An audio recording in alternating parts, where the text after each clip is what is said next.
Hey guys, what's going on and welcome back to another video. My name is Noman and today I'm going to analyze the Champions League game between Barcelona and Liverpool.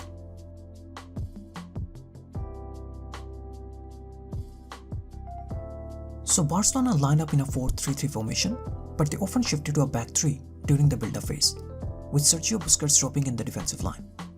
And then they changed their formation to a 4-4-2 in the second half. While Liverpool, on the other hand, also lined up in a 4-3-3 formation with Wijnaldum playing as a false 9, and he often dropped in the midfield and made it a diamond 4-4-2 formation. So I hope you guys have already watched the preview video that I uploaded last week, because I'll be using that video as a reference for this post-match analysis, and this way we will also get to see how accurate or inaccurate the pre-match analysis video was. So I talked about Barcelona's high defensive line in the pre-match analysis video, and we saw it right from the first minute how Liverpool tried to exploit it. Liverpool kept both Salah and Mane right at the shoulder of the last defender to exploit the spaces behind Barcelona's high defensive line. Barcelona's very high defensive line, and Robertson plays a first-time ball behind the line for Wijnaldum, who lays it off for Mane. Wijnaldum to Mane, and Mane had a very good chance of scoring the first goal for Liverpool.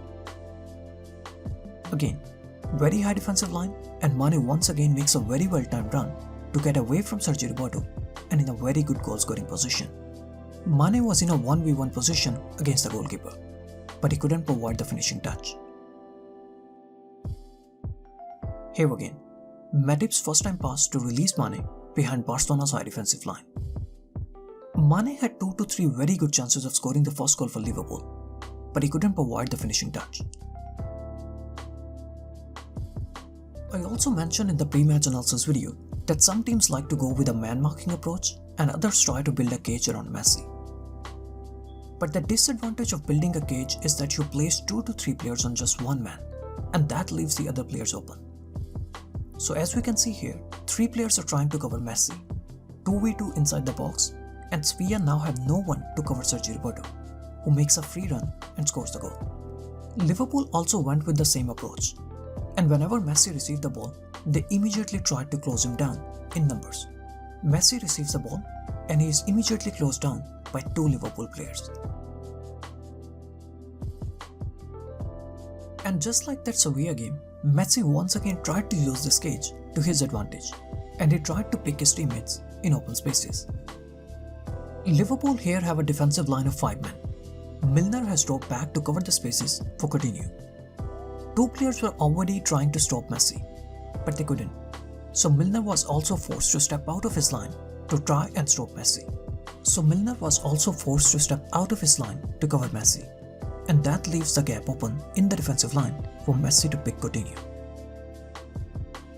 And this is how Messi helped Barcelona to score the goal as well. Again, Messi receives the ball and 3 players converge on him. Matip also leaves his line to cover Messi, and that leaves Suarez totally open. Messi easily took out Matip, and Suarez is now totally free and takes a shot at the goal, which hits the post, and Messi scores the goal. The ball hits the post, and Messi at that time was actually behind Van Dijk, but his reaction time was quicker than Van Dijk, and he scored an easy tap-in. And I hope this friend of mine got the answer to his question and why Messi is a freaking genius.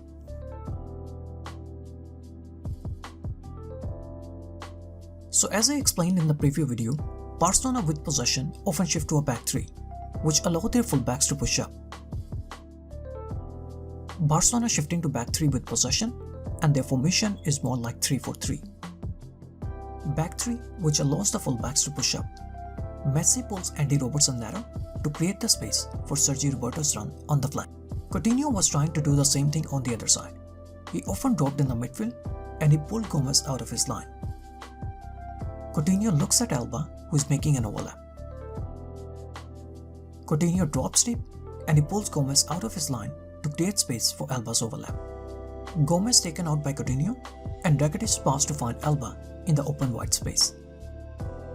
Suarez forced the centre-backs to fall back to open up space in front of the goal box, and at the same time he also signals Alba to play the ball behind him for Lionel Messi. Suarez forced the centre-backs away and he opened up the space for Messi.